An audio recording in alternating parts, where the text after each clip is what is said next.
afternoon on Mondays, Harry Chotner returns for his third course called Diving into the Movies. Harry has worked in the industry as a reader at Zoetrope, as a vice president of development at 20th Century Fox and Interscope.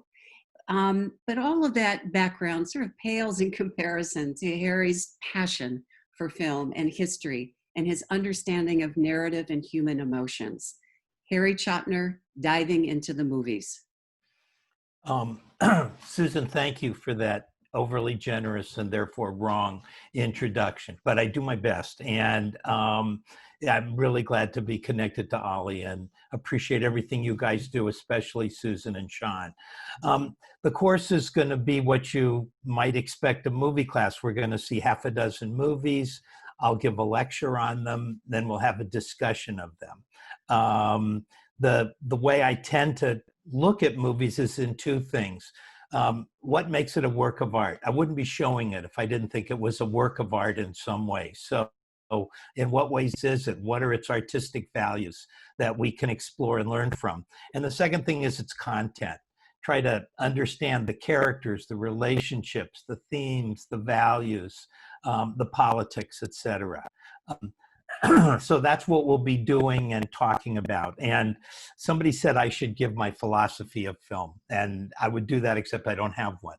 So I will tell you the orientation, though, that I bring to this, which was shaped by a experience I had. I was working at CBS, and CBS at that point was going to make movies for movie theaters. And I was in charge of the readers. Every studio and every producer has a reader. I don't know if you know what a reader is. A reader is somebody who reads a script, writes a 2 or 3 page synopsis and a 1 or 2 page analysis. Because studio executives and producers have to read a zillion scripts. They don't have time. So they always read the coverage, the summary and the analysis before they read the script so they can whip through it, okay? I started off as a reader, as Susan said, and now at CBS I was in charge of the readers. So we got a new president, and when new presidents come in, they always or often fire all the staff because they want to bring in their own people. So we were all running around terrified, thinking we would be fired. And the new president called me into his office, sweet guy, introduced himself and gave me a script. And he said, I know you have readers, you write the coverage of this for me. So I went home that night, assuming my job was on the line, and I spent the whole night reading the script, breaking it down, analyzing it from every possible perspective, taking it apart. And I don't want to be immodest, but I was awesomely good. And I wrote this fabulous coverage, went in the next day, left it on his desk. And he called me in a few hours later and he said, I read your coverage. And I said, what'd you think? And he said, you went to college, didn't you? I said, yeah, I went to college. Didn't you? And he said, that's beside the point. You went to college. And I said, yes. And so he said, okay, let me tell you something about you college boys. You college boys believe that the more you can take something down, the more you can rip it apart, the smarter you are. And if you just really like something, then you're not all that smart. And so what you want to do is show off how smart you are by taking things apart.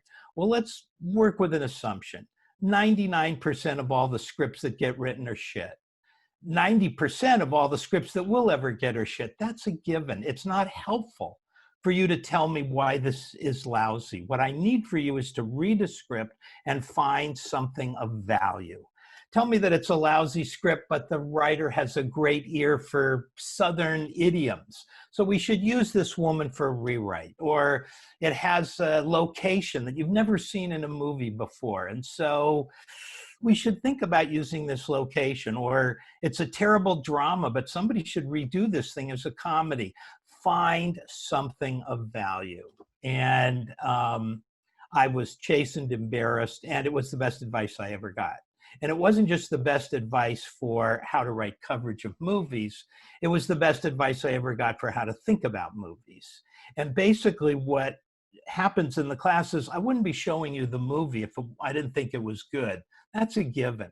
So the question is, if we find something that doesn't seem to work, let's assume that it's actually got a positive, productive purpose. So if the movie seems incredibly slow to you, this is a smart director. why is she making the movie so slow? Let's approach everything with there's something going on here that's either positive or intending to be positive. And if we build from that, I find the discussions are much better than if we build from this really doesn't work, this isn't very good. So, which doesn't mean I can show you movies and you can decide this is a god awful movie and what was I thinking? And students have said that to me on way too many occasions. But nonetheless, my own approach for what it's worth is to look at a movie and say, wow, how did they do that? What are they trying to do? Why would they think to do that? And in my experience, that can lead to fun discussions. I hope the environment in both the lecture and in the discussion will be like you go to movies with friends and afterwards you want to talk about them. And I hope that will be the feel of it. Thank you for considering it. Thank you for coming out and sampling Ollie, because I'm listening to all the other teachers and it's inspiring what Ollie's done. So thank you all. Hope you're all well and that those you love and care about are managing these hard times. Take care.